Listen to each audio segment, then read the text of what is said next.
Proby from ProbySportz.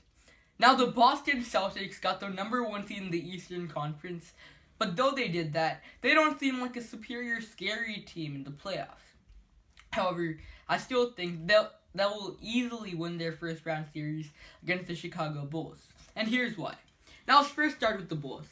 Now, the Bulls have a good backcourt, with Jimmy Butler, a player who is in his prime, along with Rajon Rondo and Dwayne Wade. Now, Dwayne Wade is a Hall of Famer, future Hall of Famer, and even though he's way past his peak, he can still play. And Rajon Rondo. Now, Rajon Rondo is still pretty young, but hit his peak when he was around 25-26 with the Boston Celtics. And though he's not an all-star caliber player anymore, he is still a great floor general.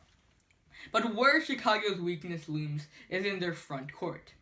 Chicago traded away Taj Gibson, their rebounding leader, which leads them with Robin Lopez and Nikola Vucevic.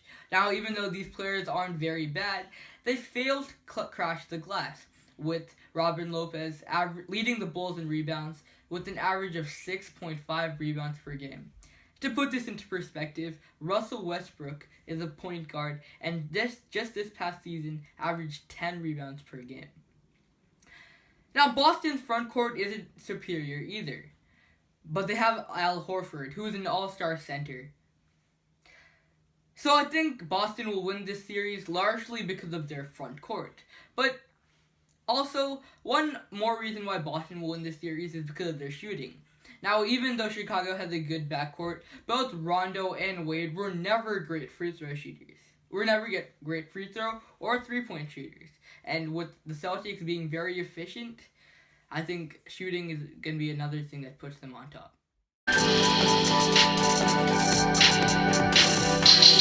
Now, the Cleveland Cavaliers may have gotten the second seed in the Eastern Conference, but this does not mean that they won't go far in the playoffs.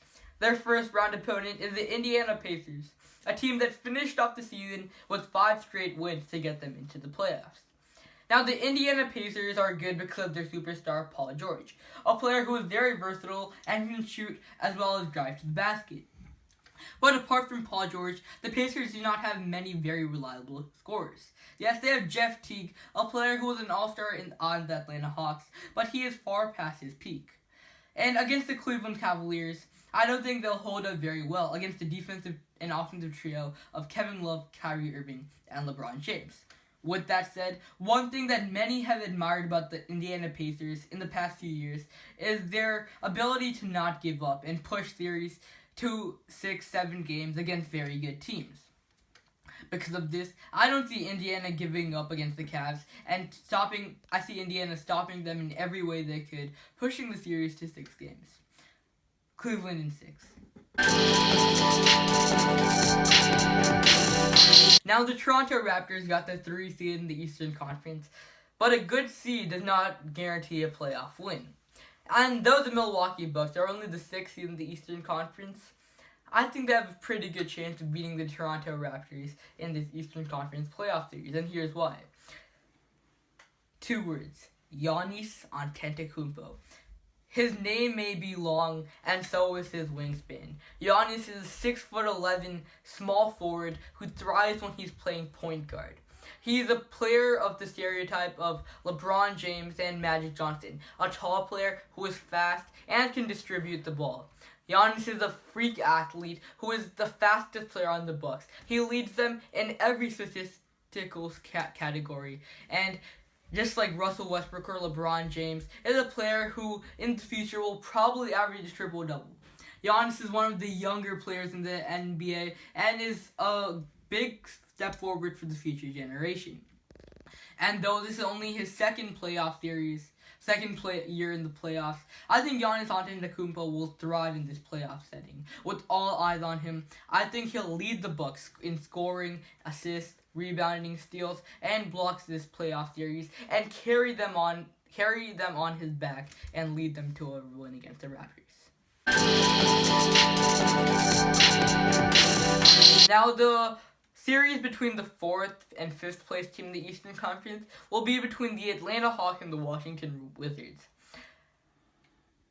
And I got Washington winning the series because, John Wall is a special and underrated player. Now, many have written him off as a future Hall of Famer and one of the greatest players of all time because he hadn't really won the past few years.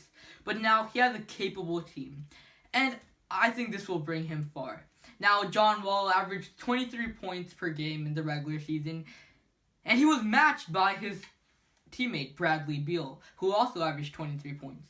Now, Bradley Beal was drafted in the 2012 NBA draft 2 years after John Wall, and though he didn't progress as fast, he now seems to be at a level as Wall's sidekick, just like the Thompson to Steph Curry.